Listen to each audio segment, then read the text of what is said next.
What is going on, guys? Jack here, and welcome back to episode number 172 of Park to Prem here with Town Town. Today we are back. It is the start of December. I've opened a couple of chocolates from my advent calendar, and well, today we've got a tantalising tie as we take on Manchester City in the Premier League. Of course, last episode we met them, and well, if you haven't seen that episode, it was a Manchester doubleheader.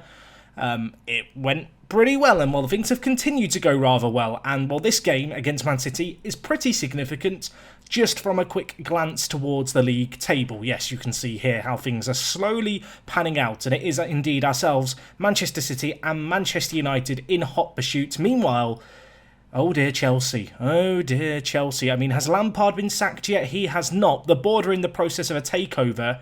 They're down in 9th. This could be the beginning of the end for poor old Frank. I guess we'll keep an eye on him going forward. But anyway, since you were last here, we've played a good month's worth of fixtures, and well, you can see here a bit of a mixture of results, I suppose. Lots and lots of goals for the most part. And well, in the first of these games, it was against Tottenham, and it was 2 goals in our favour away from home in the first 5 minutes. Firstly through Claudio Cancina, and then, well, not long after, Dylan Turnbull, alive to the threat like a fox in the box. He reacted quickest and tucked it away for a good little win, and that's the kind of result that we needed, I feel like, to get off to a good start this month. Tottenham, a team in and around the top 4, and of course great to see Dylan Turnbull continuing to do his thing. 5 goals now scored in the league, which when you consider he's made 8 appearances, of which 5 have been off the bench, he's doing pretty good. He's finding his feet, I feel like, as that 5th choice striker in the squad now, which I absolutely love to see. Anyway, the very next game was against Leipzig, of course, the team who we played, a little while ago. We beat them 2-1 way back then, and well, we beat them again at home, this time 4-1. A really good result. It was a shame that we couldn't keep a clean sheet, and with this very, very convincing win, we have now qualified with 2 games to spare through the Champions League to the knockout stages, and we're guaranteed top spot in the group, which is absolutely fantastic. It opens up the opportunity, and it already has, to really rotate the team for, the last couple of games of the Champions League, and we have taken advantage of that. In this game, it was great to see Steve Norman get a goal, and then Shvetsov just go nuclear once again. Of course, got a hat-trick against Man City, and this was only 2 games later. So yeah, you could say he's rekindling his form as of last season. His goal-scoring record for Russia is now at 79 goals in 80 games. In the league, he's currently got 16 in 20 appearances. So yeah, for all the hate I give Andre, for all the doubt I cast over him, he's still having a blooming good year, the 28-year-old, really entering his prime and just continuing to be a venomous striker, even if the goals haven't flowed quite as much in the league as they did previously. The next couple of games, 2 good results, 2 clean sheets as well, which you love to see, and actually defensively in the Premier League, we have not conceded in 5 in this run here. Unfortunately, we did lose it in the most recent game. We'll come on to that in a second. The first of these was against Newcastle, and Robbie Voice, just in the right place at the right time, making his senior team debut. What a way to mark your first appearance for the club. He was a starter in this game. The 20-year-old, of course, signed for Liverpool for a decent sum of money, £34 million. That's not cheap. And, well, he was in the right place at the right time to tuck it away. And I just look at this guy and he screams potential.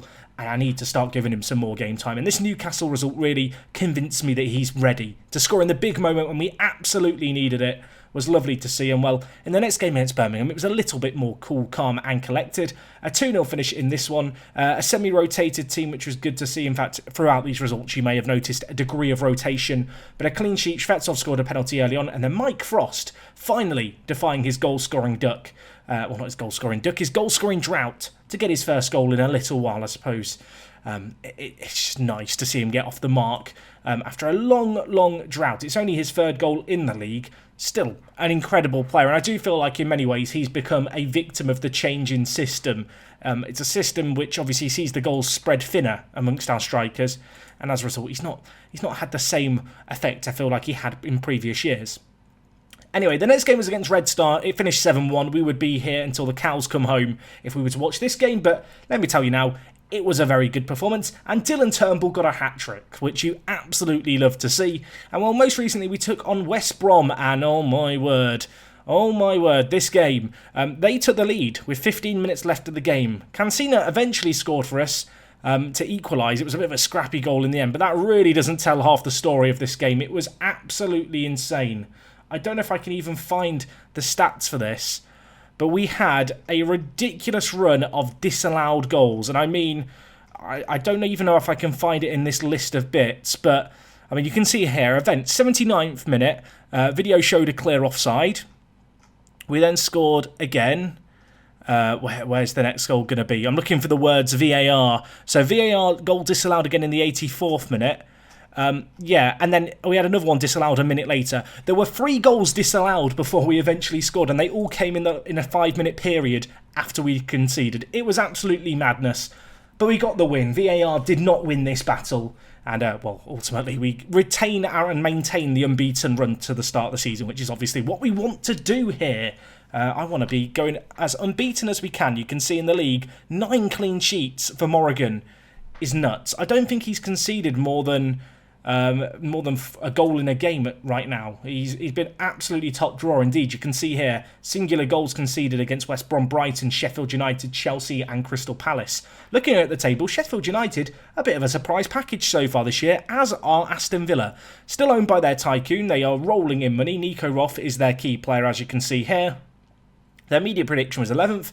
They're currently in 6th, which as a newly promoted team, it kind of feels like they're rivaling us. You can see they are, however, in the process of a board takeover, which, considering they're owned by a tycoon, I'd be a little bit scared about if all the money suddenly dries up, because they look like they're a pretty good team. So as a fan, if I was a fan of Villa, I'd be a bit disappointed by that. I don't know. Also, I've just noticed Kasami, the Swiss footballer, is he Swiss? He is Swiss. I remember his absolute screamer. He scored for Fulham years ago. It's weird seeing footballers that I remember growing up just randomly managing top-tier teams in Football Manager. I mean, someone left a comment yesterday about the fact that Havertz and Mbappe are retiring, and yeah, it does feel like we're pretty far in the future at this point. But anyway, it is 2036, it is December the 3rd. I want to keep this unbeaten run going for as long as we can, and to do that, we have to navigate this game against Manchester City. In terms of team selection, this is the squad that I am laying down the gauntlet to. This is the squad that I think has the capability to get a win in this game. It's going to be Norman Shvetsov and Kansina up front. Yes, Mike Frost, I'm sorry, my friend, you have improved in recent games. You're going to sit on the naughty step. You're going to be the impact sub, potentially, alongside Dylan Turnbull. Elsewhere in the team, though, we look really, really strong here. I have been fiddling around with it a little bit, and I am actually, and I'm going to make a big call here, I'm going to play the double false 9. I talked about a thought process that I've been going through in recent episodes about switching this to a false 9, and I haven't tried it yet. It might be a little bit crazy to be doing it in this of all games against Man City, but sometimes crazy's good. Most of the time it's bad, but I'm feeling like it's worth a shot. From everything I've seen, the false 9 is really good at dropping back when we're not in possession and really offering an out ball. What I saw a lot of the time with the complete forward on support is they kind of just stand like a tree next to the advanced forward rather than coming short and helping out, you know, on the defensive. It may leave Shvetsov a little isolated up front, so we'll have to see how it plays out here. But yeah, I'm gonna make a potentially bold call, a potentially stupid call, or maybe it'll turn out to be a stroke of genius. I suppose we are going to find out as this game gets underway. We are at home for it. We, of course, had our last defeat in recent memory against Manchester City. It was on the 26th of January, 2036. It was this calendar year, because it was January, but it still was 10 months ago. So the desire here is really keep that run going. Can we keep the unbeaten run going? That has to be the aim. We beat them 4-0 before. Let's demolish them again, Shvetsov.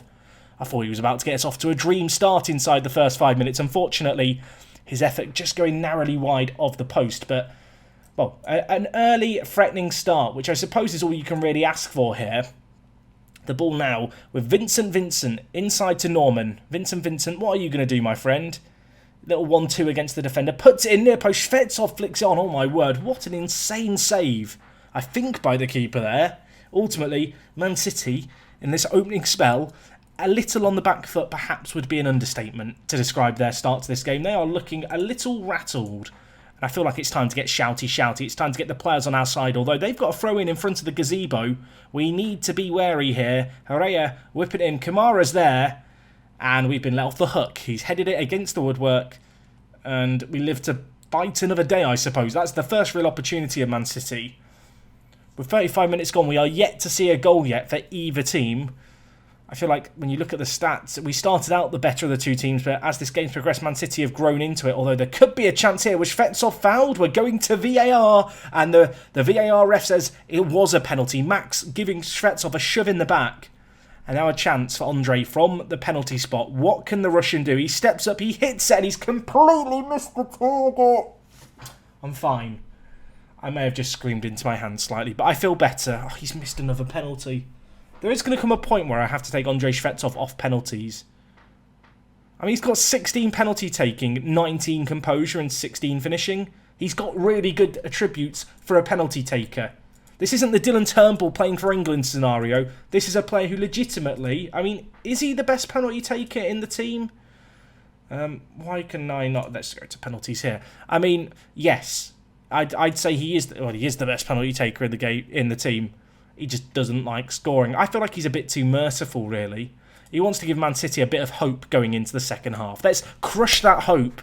I don't know, I've actually punched my fist and started, like, scrunching it into my hand like an actual aggressive gesture. I just don't like Man City. They made me angry last episode as well. Show no mercy. Murder them, boys. Matasevic trying to get it through. Falls to Kaiser. Cancina. You've got an option on your right, my friend. It's Mateus Aurelio.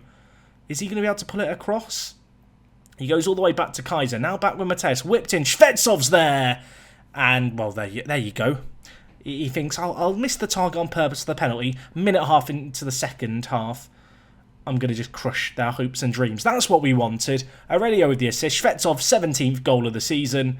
I will say, so far I'm really liking the movement of the false nine. You may have seen it there in the build-up play. Cancina came short to offer a ball, and it opened up loads of space for Mateus Aurelio in the wide areas. And, well, from what we've seen in terms of key highlights, Shvetsov has not looked too isolated at all, which is exactly what I want to see.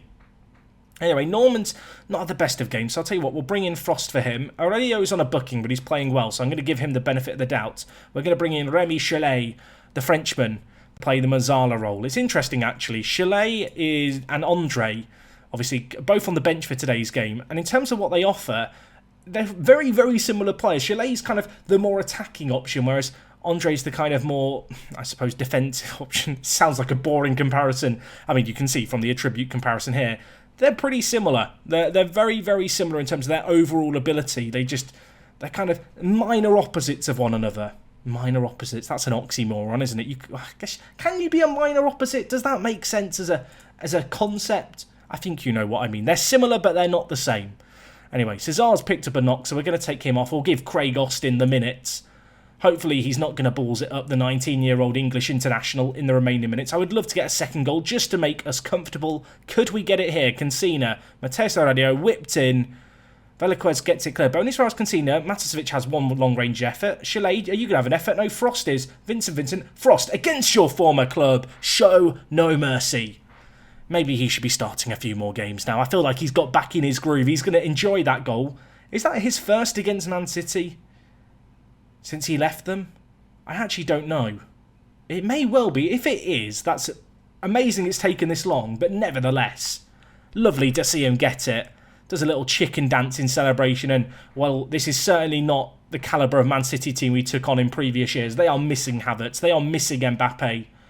And with this result here, we go 9 points clear at the top of the Premier League. And I don't want to say you can start to party, because there are still difficult games in the next month. Some very difficult ones. But with us playing as well as we are right now, this kind of result's going to help us. Man City draw against Birmingham. I mean, further just illustrations, I suppose, of how awful the league has been this year in terms of competition. So yeah, United can only draw. You can see here, Arsenal lost to Sheffield United. So are Sheffield United the real deal? Have they had like a tycoon takeover, or are they just being managed superbly? Looks like they're just being managed superbly. Their prediction was 12th. Right now they're 3rd. Wonder if they'll be able to maintain that. I suppose if they can beat Arsenal like they did here, they go into. Liverpool and Everton drew against one another. Chelsea beat Coventry 4-0. Poor Coventry. They're not showing any mercy there. And, well, obviously we beat Man City right at the top of the table. But yeah, just crazy the way things are playing out right now. Teams slipping up left, right and centre. You can see here, Mangala's been sacked by Norwich. Yakin has been sacked by Marseille. There's going to be sackings all over the shop in the Premier League with the way teams are underperforming. I will say Norwich, of course, a team who have been long established as a Premier League team, as we can see here, Cesar's going to be out for a couple of weeks, but maybe that opens the door for Austin now to come in. How does Austin compare with Cesar? That's an interesting comparison. I think they may actually be our two best defenders at this point. Cesar just a little bit more rounded physically, although Austin, better technically, better with the ball at his feet, and of course 2 years the junior, actually only just 2 years. You can see 3 days in their date of birth. They can have a joint birthday party, it'll be lovely. But no, in terms of how the league's playing out right now, it's weird. Norwich down in the relegation zone, a team predicted to finish 13th, a team who for a very long time were a top half Premier League club, and in the last couple of years they've just had their ageing players, fall off, and they've not really replaced them, unfortunately. And yeah, it could be a bit of a challenge for them down in the relegation zone. You can see here just a quick confirmation of the Champions League group as well. Of course, we've beaten Red Star since we confirmed our top spot. But yeah, 8 points clear at the top. If we beat Lyon, it's going to look very, very pretty, this league, and very, very comfortable to win all of our games. And with the crazy goal difference that we have, albeit courtesy of Red Star, I'm not going to complain one little bit. You can see here, Shvetsov, average rating in the competition, a 9.13. That is insane. That's with 5 games played as well. That's not an insignificant number of matches, really. Actually, it's with 3 games played. He's not played in every single one, but he has got 7 goals in the 3 that he has played in, which really highlights our ability to rotate the team. And even with only 3 matches played, he's the second top goal scorer in the competition. Ridiculous, a little bit silly, I think you could argue there. Anyway, just one thing that we'll leave a look at. Obviously, 9 points clear at the top of the Premier League. The odds here you can see, and well, look at this. The Media Dream 11 now contains 5 Town Town players. Can that continue to grow? It's going to be interesting to monitor. And you can see here, Kevin Kaiser and Cancina currently labelled as our key players. It feels like it changes on a weekly basis, but yeah, Cancina putting in some really, really good performances himself. And actually, to be honest, across the board, whilst Shvetsov is running away with the goals, and I know people will turn and look at Frost and say he's not scoring very many, you've just got to consider the spread of goals here. It's not like we're not scoring goals. In fact, we're scoring more than we ever have before. It's just, with the quality of strikers that we have, I am freely rotating it. We have 5 strikers who are world class, and they just kind of rotate, and they all perform whenever they slot in, like bits of a jigsaw puzzle ready-made for a purpose.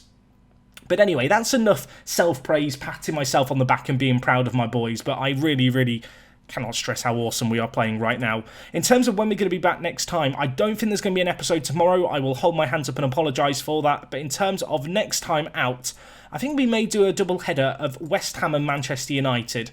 The West Ham game, I'm probably going to end up playing a rotated team in. They are 20th in the league, so a good opportunity for some of our younger players to shine, perhaps, show what they can do on the live commentary stage. And then to end the month of December, we're going to be playing Manchester United, who going into this game against City were in third. Of course, they have slipped up and dropped off the pace. But make no mistake, they are one of the big rivals with the title this year. A media prediction of third, and it would not surprise me to see them recover over the next month ahead of our meeting with them. So yes, that's all from me today. Thank you for watching as always, guys. You may notice that the series music is back to its regular self. I hope you haven't missed it too much. And well, that is going to be all from me today. I will catch you guys again in a couple of days' time. And it is me, Jack, and I will talk to you guys in a bit. I'm out.